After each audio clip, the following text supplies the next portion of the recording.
Chapter 12 is about the eye. It's going to be one of the shortest chapters in the book, so there's fewer word parts, fewer diseases, but that doesn't mean you should treat it any less in terms of studying than the other chapters.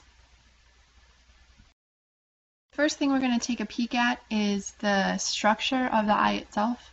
We'll go over what the different parts are, the structure of it, their function, and that'll give you an idea and a background of where the word parts are coming from when we get to them. In very general terms, the eye's function is to provide us with vision, so we can see things.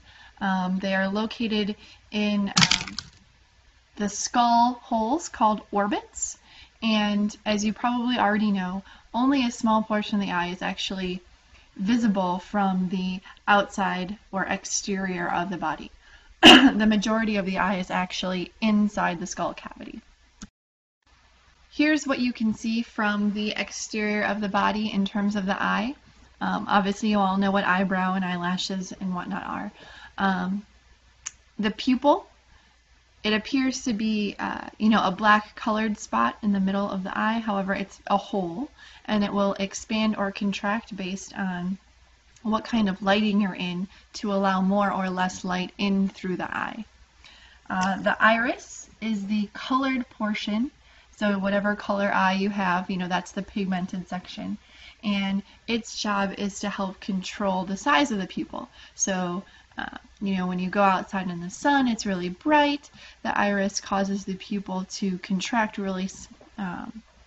heavily so that your pupil is just a tiny little dot. When you go into a dark room, then the iris causes the pupil to dilate and your pupils get really big.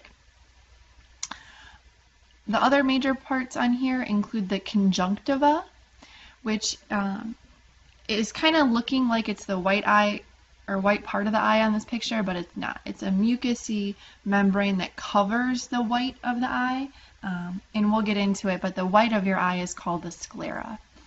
But the conjunctiva is that mucousy protective membrane. We're going to get into diseases of it. For example, conjunctivitis. Inflammation of the conjunctiva is the medical term for pink eye. And the last thing really of note on here are the lacrimal glands. And the lacrimal glands are the tear ducts. That's where the tears are going to lubricate the eye as well as drain from your eyes. Here's the general cross-section anatomy of the eye. This is the same as the picture in your book on page 518.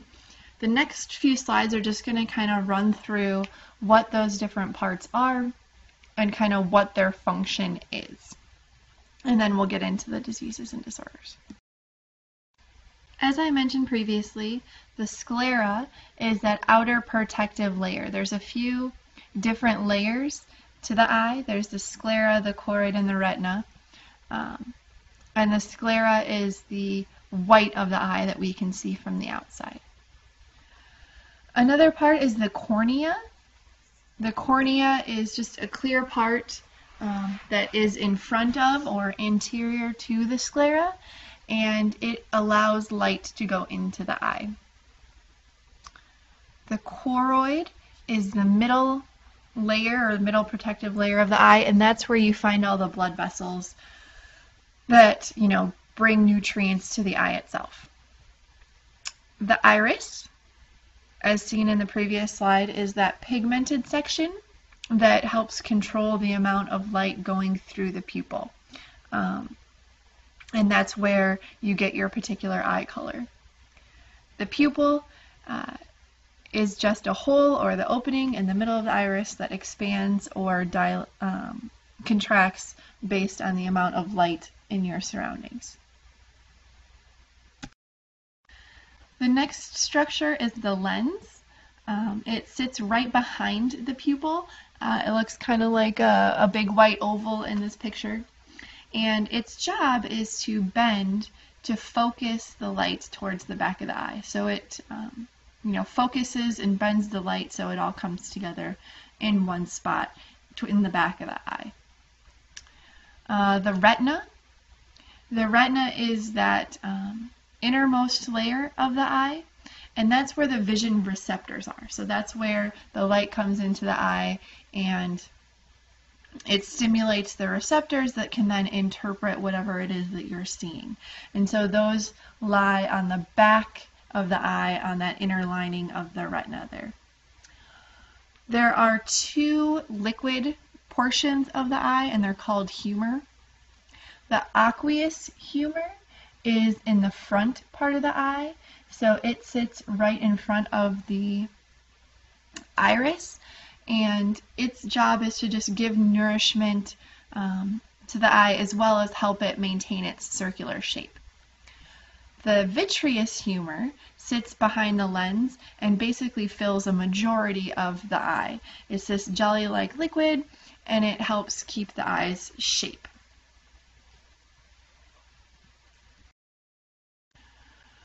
The meibomian glands, we're not really going to talk about these, but they are oil glands that are in your eyelids.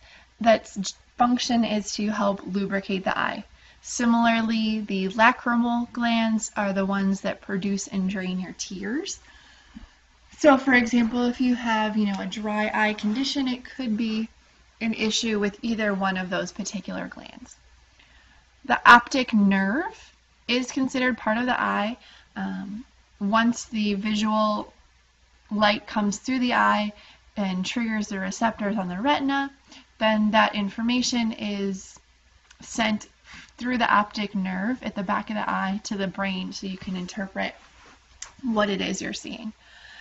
And as I mentioned before, the conjunctiva is that mucousy membrane lining that covers the sclera. And that's where, if you have a bacterial infection in your eye, like pink eye, that's usually where it occurs.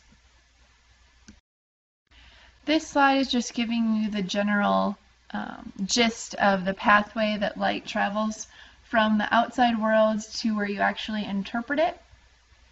So it starts in the cornea, then it goes through the liquid portion of the aqueous humor, through the pupil, which is just that hole. Then it goes to the lens where the light is bent and focused. The light then travels through the second liquid portion, the vitreous humor, where it strikes the back of the eye on the retina. There it will trigger all the visual receptors on the retina that then communicate that information down the optic nerve, and then it goes into the brain areas that we're not going to discuss, where you interpret the visual picture that you are seeing. We're not really going to get into or make you memorize this pathway of light. I think it's just good to know a little bit of the anatomy and physiology that goes along with these medical terms.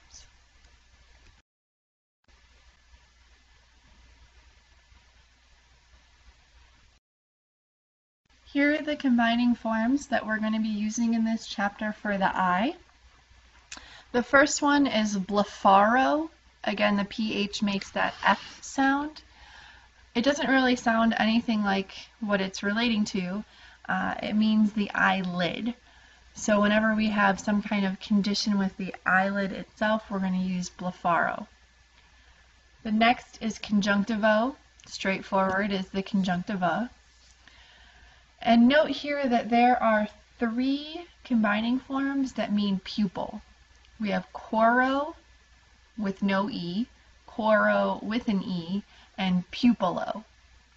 So when you're making up your own words, pupillo is probably going to be the easiest one to remember. But you will be responsible for recognizing the other 2 as well. Not to be confused, we have corneo. So it's just like choro, but now we have an N in there. Corneo and kerato both reference the cornea. And again, like all medical terms, sometimes we double dip. Kerato was in a previous chapter, and it means the horny tissue, like keratin in your hair and your nails. But here it also means cornea. When in doubt, use corneo, though. The next pair of terms is dacaro and lacrimal. Lacrimal is the one that's most used, and it references tears or tear ducts.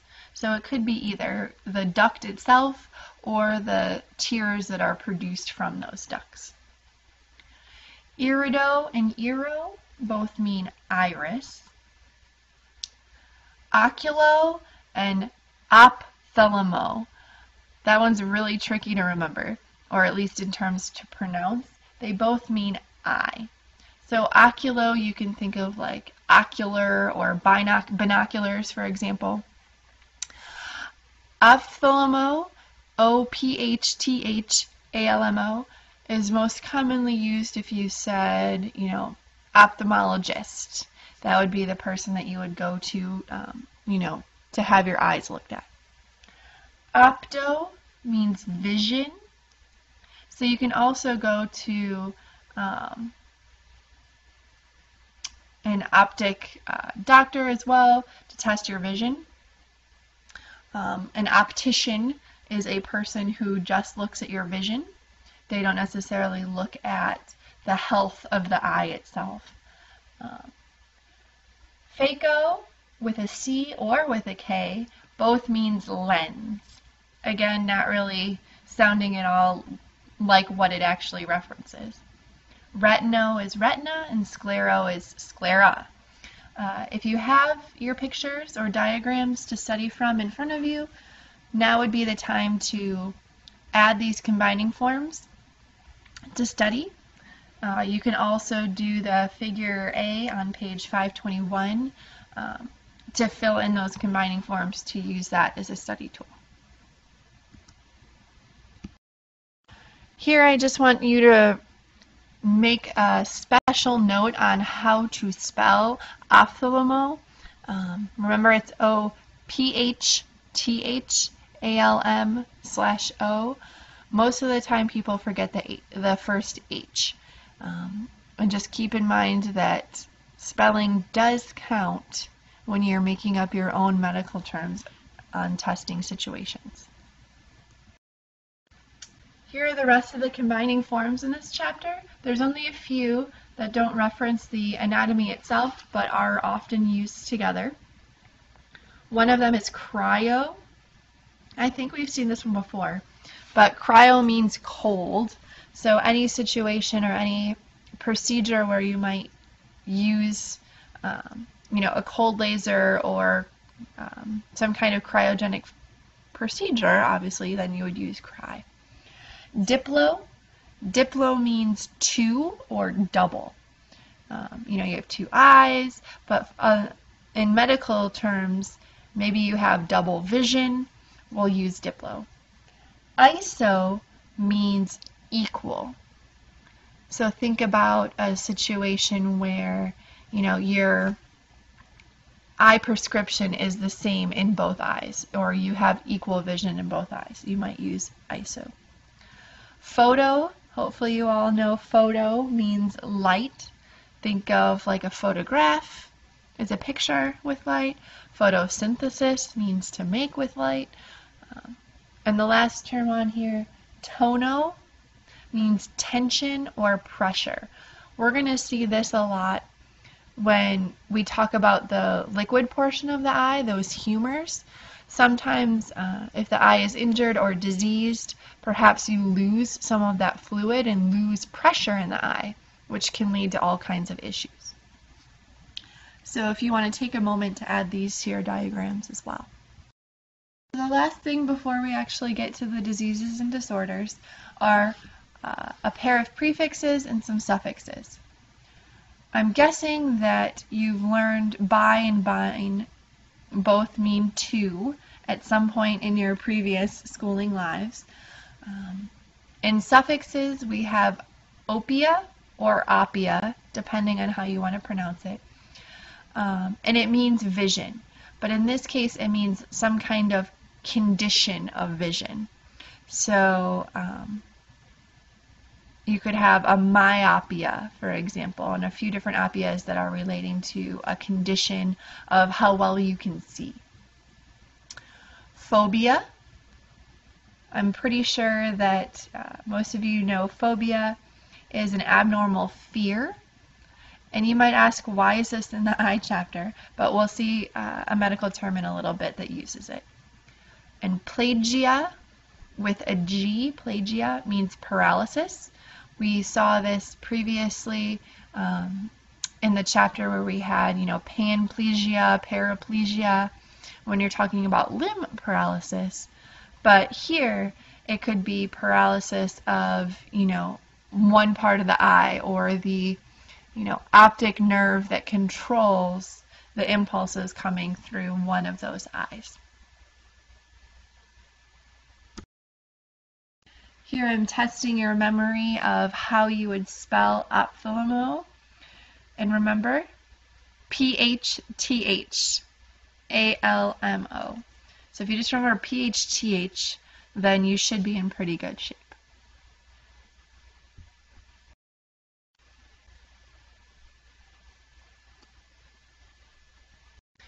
Here are all the diseases and disorders in this chapter. Note that many of these words are pulling in word parts from the previous chapters and expecting you to remember them. But I will go through them now just to remind you. The first one is aphakia. So we have the prefix a, the word root phaco, which the O has been removed because we have the suffix ia. So aphakia would be a condition without a lens.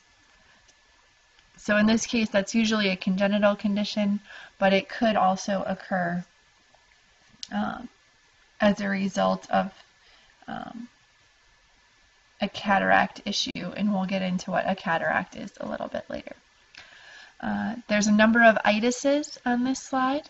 So blepharitis is one of them. So that would be inflammation of the eyelid. Conjunctivitis, again, is inflammation of the conjunctiva, also known as pink eye. Dacryocystitis is inflammation of the tear gland or lacrimal gland. If we remember, cysto means gland. Otherwise, the other itises are pretty self-explanatory. Blepharoptosis. I think we've learned this suffix, but I want to redefine it here. Ptosis, Ptosis,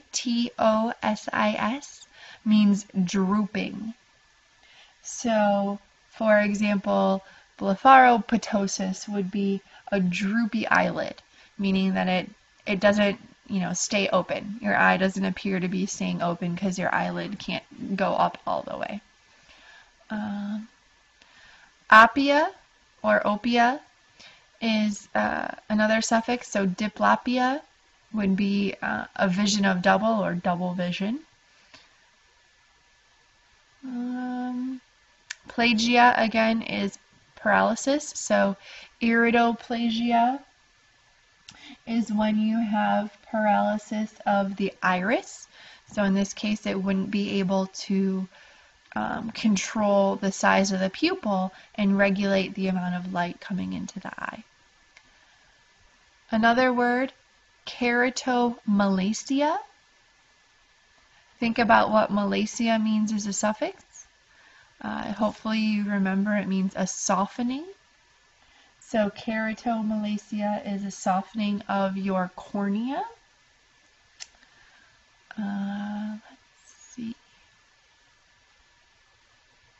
Leukocoria is another word. If we remember, leuco means white. And then we have coro, which means pupil, or excuse me, coro means eye. And the O has been removed here because we have the suffix ia. So here we have a condition of a white pupil. Let's see. Algia and ophthalmalgia. If we remember, that means pain. So ophthalmalgia is a mouthful and a tongue twister, but it means eye pain.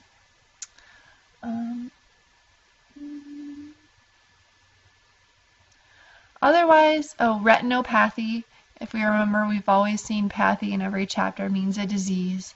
So retinopathy would be any disease associated with the retina.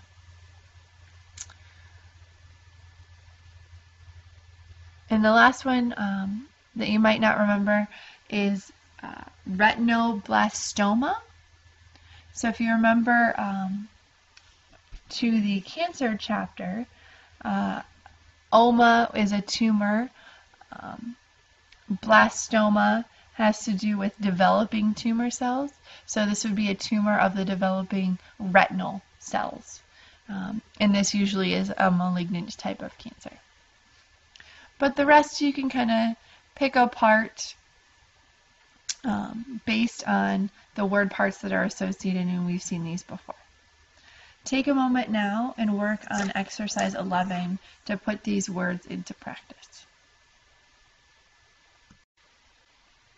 Thinking about the different parts, we have eyelid, which is blepharo, including the combining vowel, and then remembering drooping. Drooping is ptosis. So the word altogether would be blepharoptosis. And don't only think about the word part, but also make sure that you're practicing spelling these correctly. Here we have a boy where his tear sac is inflamed. So when we try to assign word parts to this, we have inflammation, which is itis. Sac and gland are used interchangeably. So both of them have the word cyst. Then we get to tear. So the commonly word part used in medical practice for this would be dacaro. So it would be dacrocystitis. However, there's more than one term that means tear. So if you said lacrimocystitis, that would be equally correct.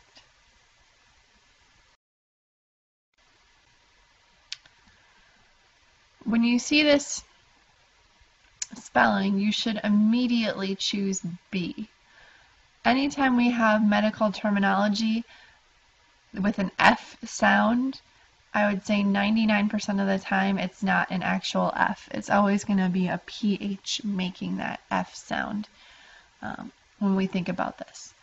And blepharitis is inflammation of the eyelid. So you can see this is probably some kind of bacterial infection on the eyelid, and so you can kind of see it in the eyelashes coming off the eyelid.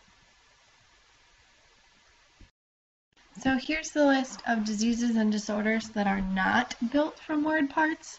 Even though many of them do have word parts to them, they cannot be easily broken down and separated.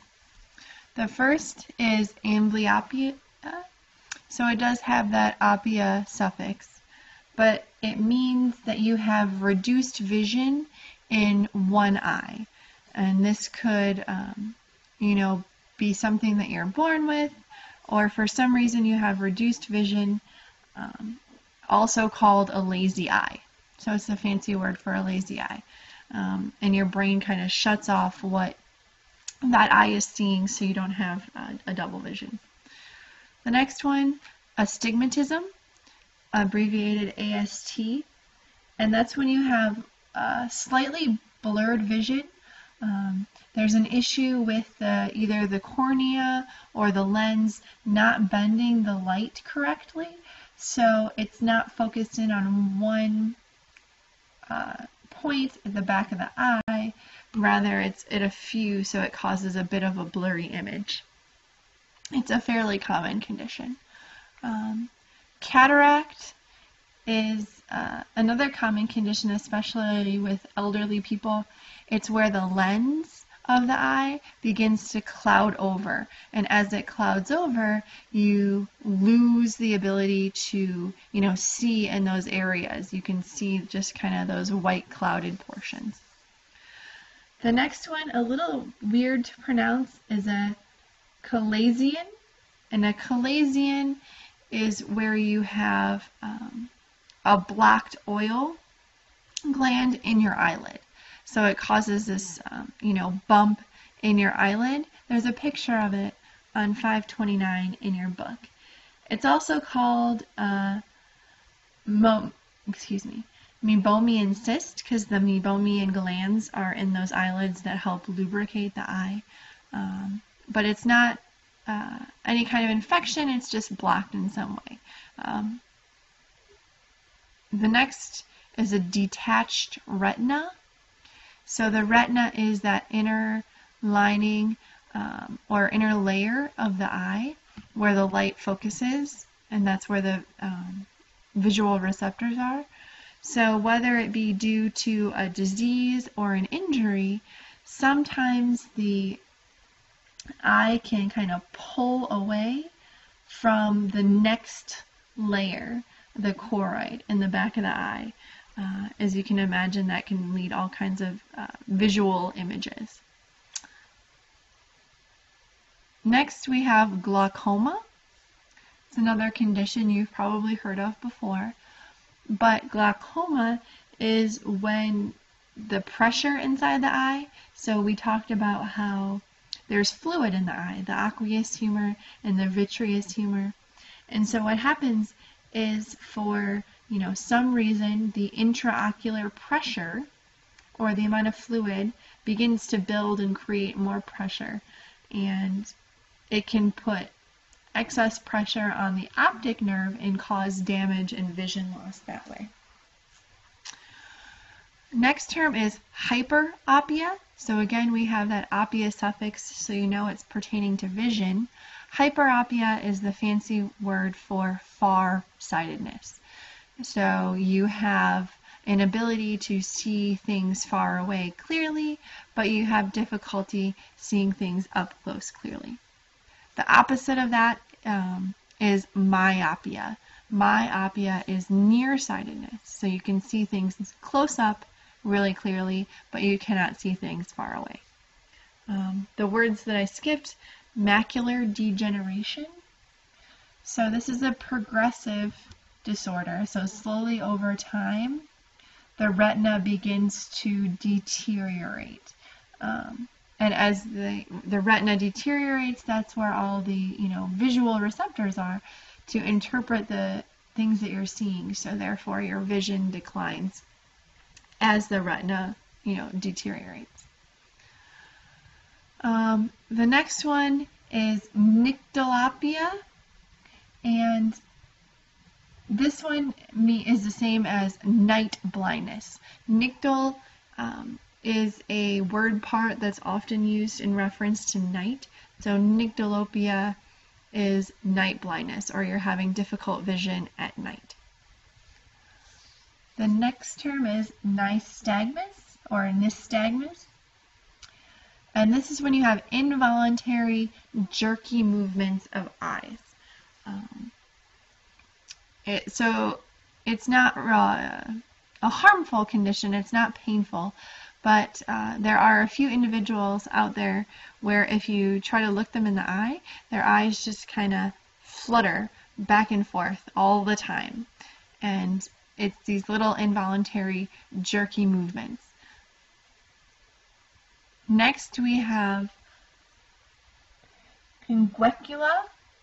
Sounds weird, but it's a yellowish mass. So what happens is it's a little growth on that outside protective mucus lining, the conjunctiva, that grows usually in response to too much light exposure, which is one of the reasons why we wear sunglasses with UV protection to prevent things like that from occurring. Next is presbyopia. So again, we have vision. Presby is a word part that has to do with age. Presbyopia, therefore, is a reduced vision as a result of age. Basically saying that your vision gets worse as you get older. Next up we have pterygium, which is another sun exposure condition. So you get this tissue growing on the cornea because of the sun exposure. Retinitis pigmentosa. So retinitis would be inflammation of the retina. which is part of this disorder. But what happens here is the retina begins to deteriorate or atrophy, and your retinal pigment changes, and you get night blindness. It's a hereditary condition, meaning that you inherit it from your parents. A strabismus is the fancy word for cross-eyed. So one eye looks in different directions, and because of that, it causes dysfunction of the eye muscle. So you can become cross-eyed when, one eye is turning the wrong way. The last one is sty, spelled with an E or without an E. It's a fairly common condition in which there's an infection in the oil gland of the eyelid. And it's similar to what we saw previously with the chalazion. A chalazion is just a blockage, but a sty is an actual, bacterial infection that once treated with antibiotics will go away. That was a lot of words, so please make sure you take a few moments to absorb all these words and work on exercise 14, even exercise 15, where you have to match the word to its definition so they start to sink in a little bit. So here's just a visual representation of what's going on in some of those different visual conditions. So myopia is in the top left, and that is nearsightedness. So you can see things close up, but you cannot see things farther away. And you can see how the image is focused before you get to the actual retina. So inside the humor area, or the liquid portion inside the middle of the eye, is where the image is focusing, so you can't see those faraway images. Hyperopia is farsightedness. So the image, instead of focusing right on the retina again, it is focusing behind the retina. So those images don't come together in a sharp fashion where it needs to be. And then the last one is astigmatism, which is on the bottom there. So again, your two eyes are focusing at different lengths. So maybe one is focusing too close, one's focusing too far. But that difference is causing a slight blurred vision. Here's a visual representation of a few of the different diseases. On the left, in A and B, you have a cataract. So this is where the lens of the eye begins to cloud over. The top one is called a snowflake cataract because it kind of looks like a snowflake. And the bottom is a slightly more advanced. On the right, you have a chalazion on top, which is a blockage of the ducts within the eyelid. And the bottom is a sty, so you have an infection in the oil gland, even though they look very, very similar. Here's what a detached retina looks like. So you have that inner lining. The retina is detaching away from the choroid, which is that middle protective layer that all the blood vessels run through. And this could either be from a degenerative condition. It can also be from some kind of, injury to the eye. And if this is not treated immediately, then you can have permanent vision loss or blindness. This is considered a medical emergency. So maybe, someone's in a fight, or there's some kind of, maybe a boxing match, for example. Someone gets hit in the eye and gets a detached retina. It needs to be repaired, 24 to 72 hours after it occurs. Otherwise, permanent damage can take place. This is an example of macular degeneration. So the macula is a specialized portion of the retina in the back of the eye, and this disorder, you have that portion slowly begin to deteriorate. And you can see in the little box C, what that results in is you get a central vision loss. So it starts as a little pinhole of blackness in the center field of view, and then that slowly begins to expand over time until eventually you're blind.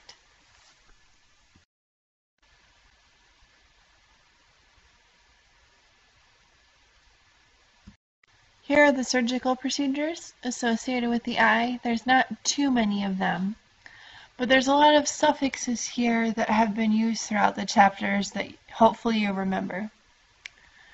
So a blepharoplasty, plasty again means surgical repair. So in this case would be a surgical repair of the eyelid. And then highlighted down in the list we have a keratoplasty, which is surgical repair of the cornea. And this picture is actually showing it. It could also mean, for example, you had a corneal transplant, and that's how you are surgically repairing it. You can actually see the stitches around the pupil that would then dissolve over time, but a corneal transplant, though weird sounding, happens quite often for individuals that have visual conditions. Cryoretinopexy, if we remember, pexy means surgical fixation. So you're surgically, putting something back in its place most of the time.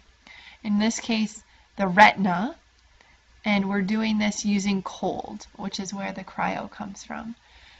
This is the surgical treatment for a detached retina, for example. You need to surgically put it back where it needs to be. The next one, daguerreocystoRhinostomy. It is a mouthful. The suffix stomy, we saw this in the digestive chapter a lot, is the creation of an artificial opening. So in this case, between the tear duct, the daguerreocysto, and the nose. And if you ask yourself, why would you do that? It's so that the tears can drain in through your nostrils, which is why oftentimes, when you're upset, you might be crying, but your nose is also running, is because those tears are draining out through your nose as well. We also have daguerreocystotomy, or tomine. In this case, you're just inserting into the tear duct or tear gland. Iridectomy would be removal of the iris, whereas iridotomy would be incision into the iris. And then the last term here is a sclerotomy, incision into the sclera. Here are the surgical terms not built from word parts. The first one is enucleation. So this is a word for, removal of the entire eyeball. There are instances where that might be medically necessary. But no, enucleation could mean, the removal of any organ that you take out whole and clean. The eye is just the most easily identifiable. The next is LASIK.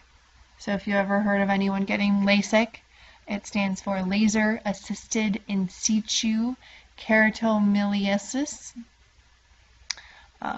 And this is where they use a laser to reshape the cornea below the surface. This can treat astigmatism as well as hyperopia and myopia, or nearsightedness and farsightedness, so that an individual wouldn't have to wear glasses anymore. I actually had this procedure done myself, and it was one of the best things that I ever did. A very similar procedure is lower on the list, PRK, which stands for photorefractive keratectomy, and it has the same outcome. Its job is to reshape the cornea to eliminate the loss of vision and restore perfect vision.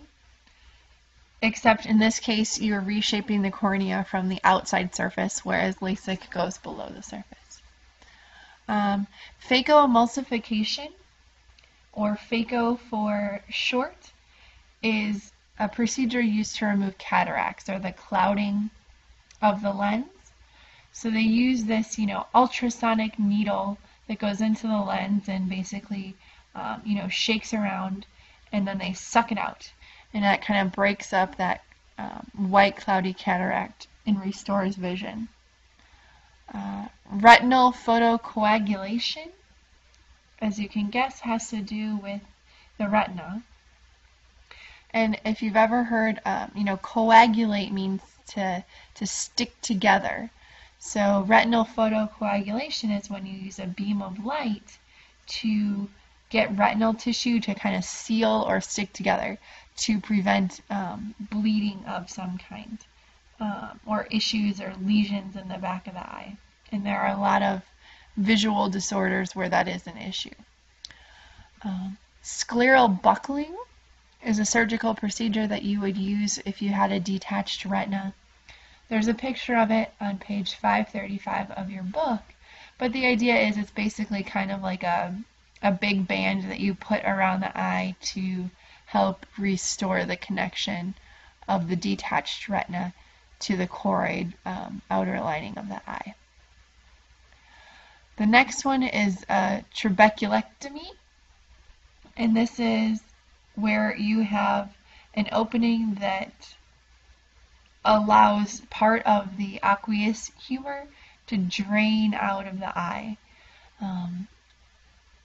As we learned that the pressure buildup in the eye caused by glaucoma could cause visual issues, so this kind of incision to allow fluid to drain is treatment for that and removing some of the pressure.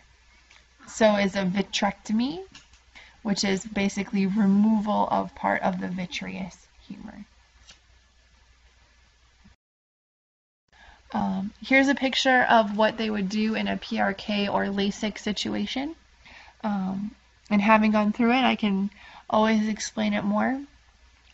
But you're essentially wide awake. They give you these numbing drops in your eyes, so you can still, blink and everything. You just can't feel your eye. And then you lay down. They tape your eyelid open, so you're not going to be blinking. They put, lubrication drops so your eyes don't get too dry. And you stare at this little flashy light, and while you're staring at this little flashy light, a laser comes down, and it's on a nanoscale and basically cuts a giant circle around the sclera part of the eye and the cornea, and then lifts off a little flap of the cornea so that then the laser can access the lens that's behind the cornea. And then the laser does its thing, it zaps certain cells to reshape the cornea. And then when all is said and done, the laser stops, you fold the flap back over, and then that flap will reseal itself. Your eye will be able to heal where it was initially cut, and then with instantly you should be able to see better, and then with a few days of rehab, then you're good to go, and you will hopefully no longer need glasses that you had before.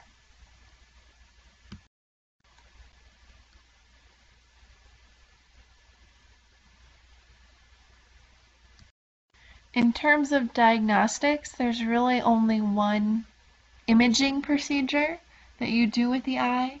It is called a fluorescein angiography. We might have talked about an angiography before, and that would be a visual imaging of blood vessels. In this case, they're going to be using a fluorescent dye and looking into the eye, and looking to see that the eye has the right amount of nourishment through the blood vessels. There are a lot of tools used when you do an ophthalmic evaluation. So when you go to the eye doctor, there's a lot of different tools that they use. And looking at the suffixes, meter. A meter is the instrument used to measure something. So in this case, a keratometer is used to measure the cornea, or in common practice would be the curvature of the cornea, whereas a pupillometer measures the pupil and a tonometer measures the pressure on the eye. And then if you have metry, that would be the actual measurement, or the process of getting the measurement. So tonometry would be where you actually take the measurement with a tonometer to get the pressure of the eye. An ophthalmoscope is the instrument used for visual examination into the eye. So that's that little black thing with a handle that they flash into your eye and look deep into the pupil, and that process is called ophthalmoscopy. But everything else on here is pretty self-explanatory. Alright. In this case, ask yourself what is done in the ophthalmologist's office. So this is when they're going to be testing the eye itself for various issues. Hopefully they're not doing enucleation there, which is removal of the eyeball, which leaves you with tonometer and retinoscopy. Looking at these two words, only one of them is a procedure, which is retinoscopy. So they're going to be looking at the retina. So the correct answer is C. You might use a tonometer as a tool to diagnose glaucoma, for example, but it's not an actual procedure to be performed, it's a tool.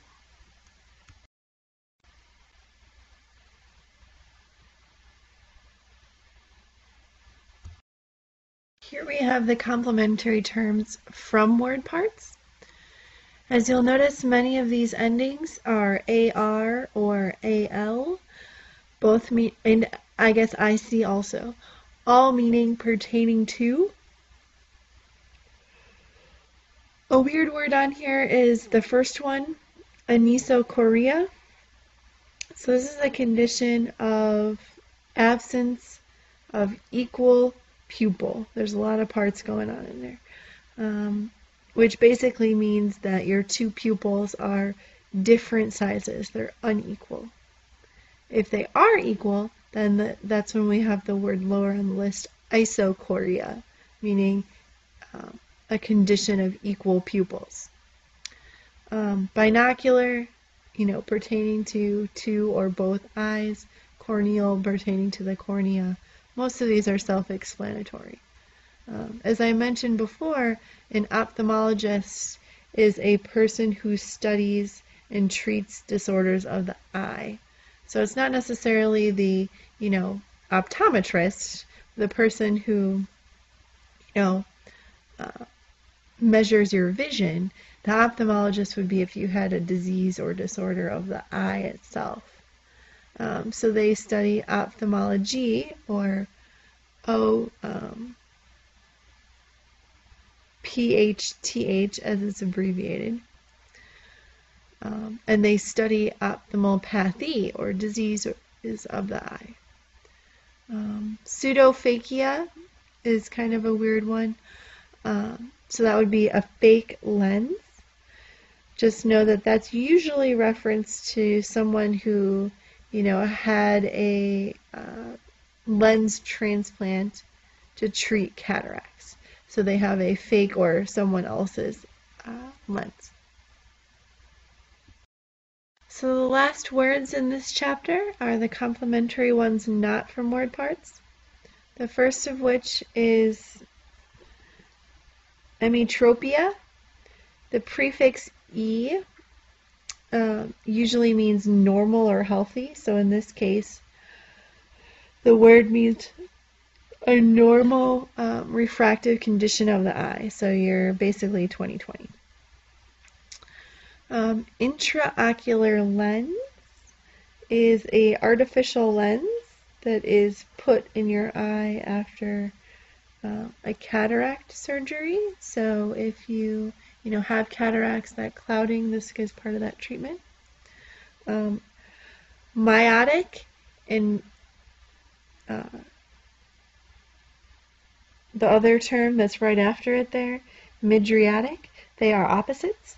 Miotic is an agent that constricts the pupil or makes it smaller, and mydriatic is an agent that dilates the pupil or makes it bigger.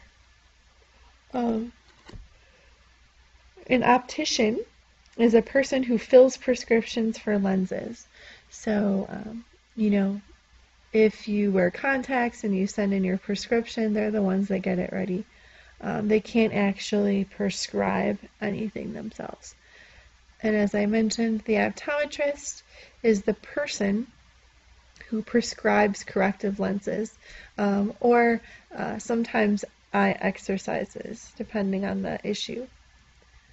Finally, visual acuity, or VA, is the sharpness of vision, either really far away or close up. So this is what the optometrist is looking at your visual acuity. How well can you, see things close up or far away.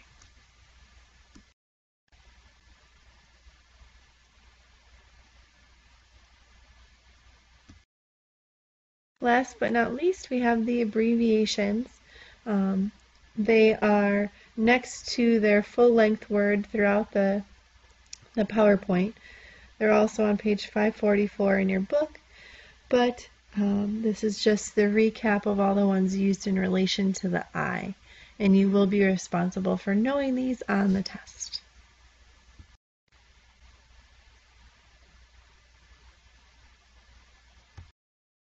So if you can, take a moment, try the exercises at the very end of the chapter that combine everything together. For example, here on this slide is the same as the paragraph on page 547 in your book. But you should practice saying, this medical terminology. The pronunciations are in your book, but they're not up here on the slide. So you should be able to read through and pronounce everything correctly, but then also interpret the information. You should be able to understand what's happening in this little scenario.